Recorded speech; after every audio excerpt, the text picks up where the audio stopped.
So Marion County's the sun. Kind of hot in here, huh? And by the way, I don't know if any of you caught yesterday, there was a little press conference about transportation and being able to link not only Marion County with all of the different counties, particularly Hamilton County. There are lots of things, good things happening in transportation to link us all together, which is what you should be doing. Who knew that we would laugh so much during a demographic presentation? My goodness, thank you so much, Drew. And now I guess we have some questions for both Drew and Amos. And I have the first question here. If there are any more, make sure that you're writing them down on your cards. Hold up your card, and then somebody will come get it. Okay? Ready? Okay. So the first question is, which suburban counties are more diverse, and what do they look like? Hamilton Hendricks are probably right now the most diverse. Hamilton has of the suburban counties the largest of the Asian population. That's where the Asian population in the metropolitan area is concentrated in. African American is about 7-8%. I think Asian is about 4 to 5. So Hamilton is first.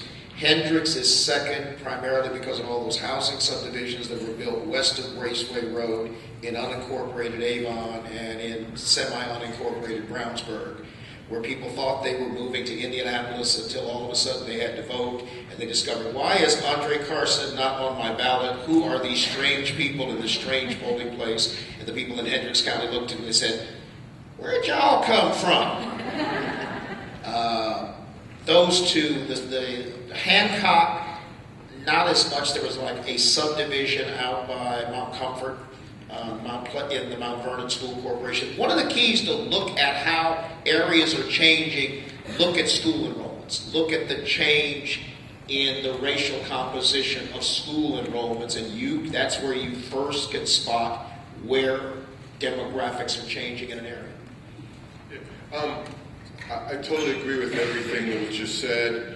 The only point I'd make is we can define diversity in many different ways. Our natural tendency is to do it based on ethnicity, but the truth is, if you define it based on income, if you want to buy a structure or pay rent for a structure of $120,000 or less, there's really only 2 counties in the metropolitan area where you can find an abundance of those structures.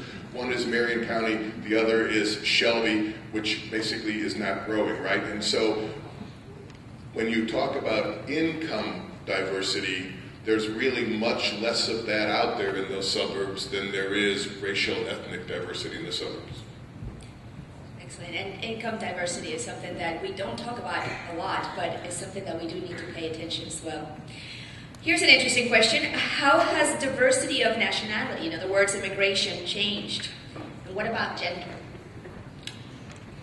There is just, I don't know how many different nationalities show up in this. It is a lot. And to me, the biggest surprise in terms of ethnicity were the Burmese, or the refugees that came here from Miramar.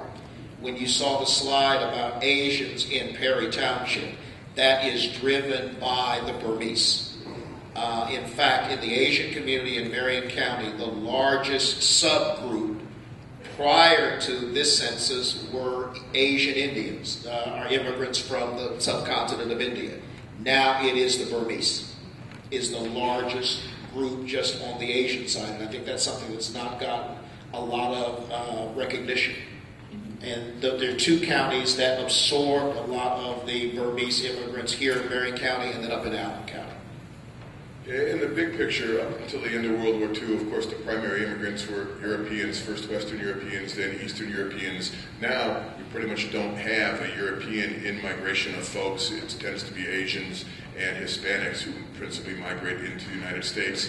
That's important to keep in mind because the central city still tends to attract about 75% of all new immigrants to the city. That partially explains why Marion County remains so much more diverse than the rest of the metropolitan area. I'm very glad that you mentioned the Burmese population. In my day job, I work for SORTA and do presentations at different companies.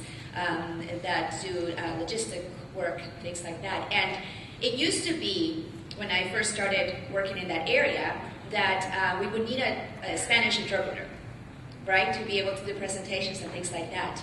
And I had that covered, so that was not a problem. Now the greatest need is in Burmese interpreters.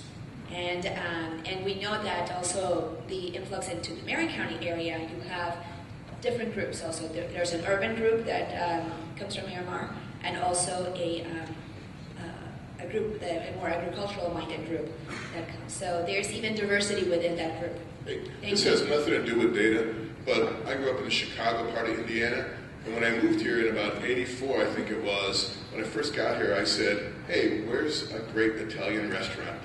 And what I was told was the Olive Garden.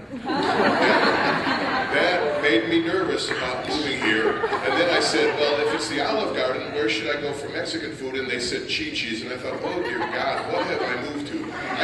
But here's the big deal. I think today, when you asked, you laughed, right? You wouldn't have laughed in 1984. So even if you just use that story, you realize how wonderfully diverse we've become, because we actually have real Italian restaurants and real ethnic restaurants in Indianapolis now. And in the early 1980s, we didn't have that stuff. That's a big deal, really. Okay, very quickly, we have 1 minute, and if one of you could address, what about the 20 to 30-year-old population? Is that growing? Some of us have talked about the fact that we see that population growing, at least here in Marion County, and is it because we're getting old? No. That we're noticing that? I hope not. One of the surprises of the 2010 census was in Marion County there was growth in the 25 to 34-year-old age range here in Marion County. That was a surprise. They are kind of more downtown, Washington Township, Pike Township, out in those apartment complexes. And if you kind of doubt that, look at the vote totals from last week. Some of the areas that went blue, what I call the apartment complexes along Allisonville Road. That wasn't just us. That was those young folks, 25 to 34, those under 20. These modern dorms, they're now building by IUPUI. They're not dorms. They're like, what are these apartment buildings where it costs $800 an apartment. It's like 4 folks living in there, like, what is it, like the TV show, The Bee in Apartment, something or other. Those aren't apartment buildings, they're dorms, especially the one that I can't stand on Indiana Avenue, north of Fall Creek, that looks like something that was built in East Germany in the 1950s. The ugliest built. So if y'all are continuing to Chautauqua about if you're going to build high-rise apartment buildings, don't let them look like Stalinist architecture. Thank you very much.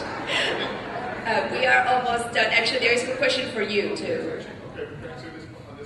Your microphone's up. Go. Take it. Now? Yes. Okay, so here's the deal. I actually do research on that generation, in part because I was trying to figure out whether my children are going to stay or not. And this is one of those, what pond are we playing in games? It turns out that Indianapolis metropolitan area does better than any other Midwestern metropolitan area at attracting and retaining people in that generation. The data I use calls them solo acts. Our location quotient is 0.7. 1 would be good, more than 1 would be great. We're the highest in the Midwest. Seattle's is like 4.2 and Austin's is in the 6s. So we're doing better than any other Midwestern place at keeping bright young people here and attracting more. But compared to some other parts of the nation, we're not doing very well at all. And one last question. There's a request for your presentations. Is there somewhere we can find the wonderful information that you guys have uncovered? Well, right. You have it already, right? So you can just post it. Do you guys have a website? Will it be posted? Somebody? From You can post Focus 2020? It'll be posted? Keep looking at our website, Focus 2020, and there will be more information about that. I will give permission for it to be It will posted. be. It has been confirmed, ladies and gentlemen. Thank you Thank so you. much. Can we have an applause, please? A big round